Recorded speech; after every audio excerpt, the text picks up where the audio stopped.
Welcome everybody, thanks for tuning in for the latest episode from our Dissected series. Today we're going to be looking at the Bosch drive unit equipped redesigned Devinci E-Troy, a dedicated mixed wheel 170/150 or 160/150 eMTB that's got a lifetime warranty and is made in Canada.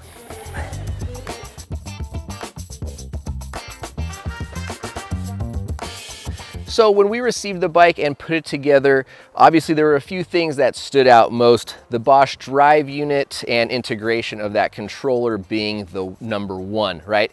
And I think that's something that a lot of riders are going to be excited about. After that, we spent a little bit of time with Devinci talking to them about the development and this next iteration of the E-Troy.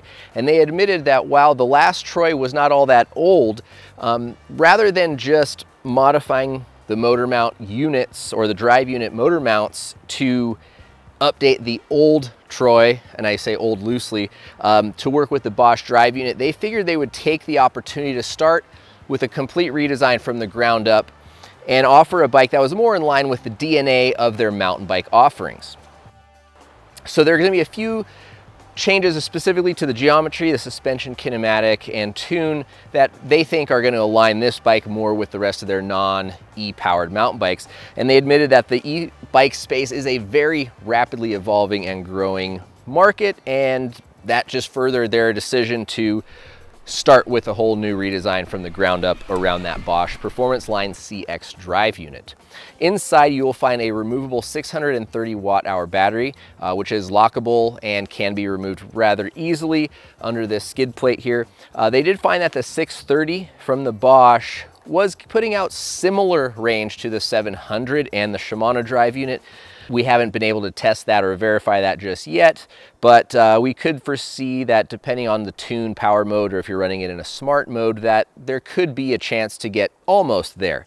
Now, moving away from the drive unit and battery, there are three different models available from the GX LTD down to the Dior model. We have the GX LTD here. That is the one that comes equipped with the Bosch top tube display unit and their slim and sleek new controller on the handlebar. The next model down, which is the GX, comes with the Bosch kiosk display, and then the entry-level Dior model bike comes with the Purion display. All have the 630 watt-hour battery and the same Performance Line CX drive unit. So just your integration display is going to change and bring the bike down in price. So we'll get into the GX LTD here, which is their top of the line model.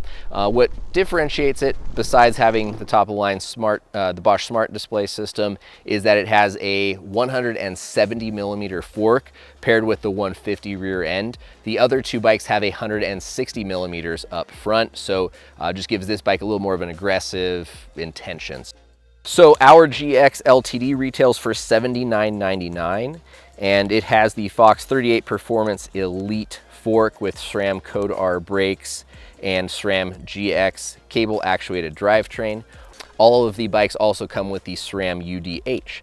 So no matter the level of components that you pick for your bike, they will all be mounted to a 6061 T6 aluminum frame that is made and manufactured in Canada, and it comes with a lifetime warranty. That is something that Devinci has been proud of for quite a long time, and it is awesome to see that they have renewed that motivation to keep manufacturing in North America and in Canada, specifically their home country, and a lifetime warranty. I don't think anyone's going to be bummed about that. So moving into some of the differences, what is it that Devinci did to make this bike ride differently than the outgoing E-Troy? So first off, we're going to talk about the rear end length specifically. That was an area that we spent quite a bit of time talking about. So the chainstay lengths are not size specific. They are uniform across all of the bikes. However, they shortened those up quite a bit. It is a mixed wheel specific bike, so they were able to bring that in. And the goal with that was to have a more lively, active, playful, and lighter feeling bike. Devinci admitted that those longer chainstays out back gave the bike a magic carpet sort of a feel, and that it was a very smooth, planted, and just comfortable feel at speed. The downside is, especially with an e-bike, a longer rear end, while it does help with climbs and stability, can make the bike feel a little heavier, especially when you're trying to manual or pop it up over stuff, because it just makes that bike a lot longer. So by shortening that rear end up, Devinci feels they have a bike that's more in line with the DNA of their rest of their mountain bike line. Next up, you will find the use of their split pivot suspension design, as well as a E-tuned shock. The kinematics have been modified on the new E-Troy to take into account both power unit or drive unit acceleration forces, as well as braking forces, as well as the added weight of an e-bike and how it rides, working in unison with the shock tune out back to offset the weight and all the different dynamics going on from acceleration, deceleration, as well as impacts from beneath the wheel. So that said, let's move into the Geo. There are 4 sizes available from small through extra large. We will reference the size large since that's what we've got here for our Dissected and we'll be keeping for our long-term review. So let's check out the numbers. Our size large has a 485. The stack height comes in at 624 mil. Those chainstays we talked about sit at 438 millimeters. An overall wheelbase of 1,270 mil, again on the size large. Head tube angle sits at 63.5 and the seat tube angle sits at 78.5. For the most part, Devinci has chosen to keep the frame rather simplistic. They do have some pretty handy internal cable routing that runs throughout, drops here at the chainstay. The rear brake also comes out at the top of that rear chainstay. It's all been rather clean, quiet, and I think they've done a pretty good job there. Equipped with a chain guide, so that is definitely a nice feature and sort of a nod to the aggressive intentions of this bike. Everything else hardware-wise has held tight so far in our preliminary filming for this Dissected feature. They've got a pretty nice full-length chainstay protector.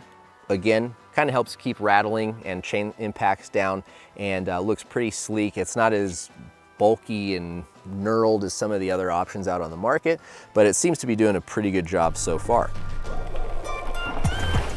At 54 pounds plus, there's no denying that this bike is on the heavier side and it does ride like it. I do think some weight could be dropped. However, overall, I think for riders who are really active, really light and poppy and want to pick up a bike off the ground for little features, I'm going to keep playing with suspension. I found that the faster I made that rear, the rebound on the front and especially the rear shock, it did bring the bike into a more lively, playful feel. However, there is no getting around heft, right, when you want to pick this bike up and get it off the ground. The flip side to that, on the ground sensitivity, suppleness, traction, compliance, so far I am very, very impressed. I think this bike eats up small chatter, high-speed chatter, big hits.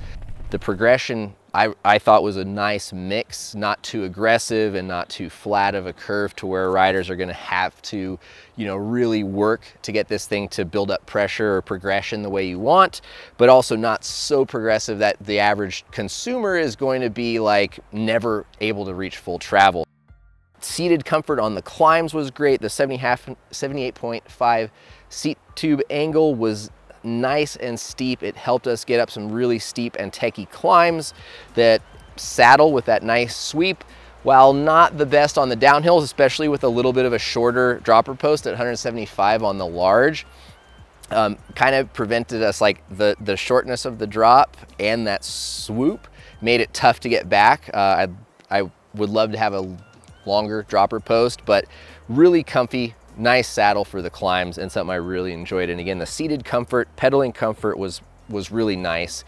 When you're on the bike in the attack position, the Geo feels solid. Like, it is a stable bike, it is planted, it is composed, really smooth over the rough stuff. The weight was really the only thing that kind of had me unsure as to, you know, where I needed to weight myself or when to pick up the front end as I was nosing into stuff. But I think, you know, I'll get recalibrated into that and riding this bike, and don't foresee it being a huge issue.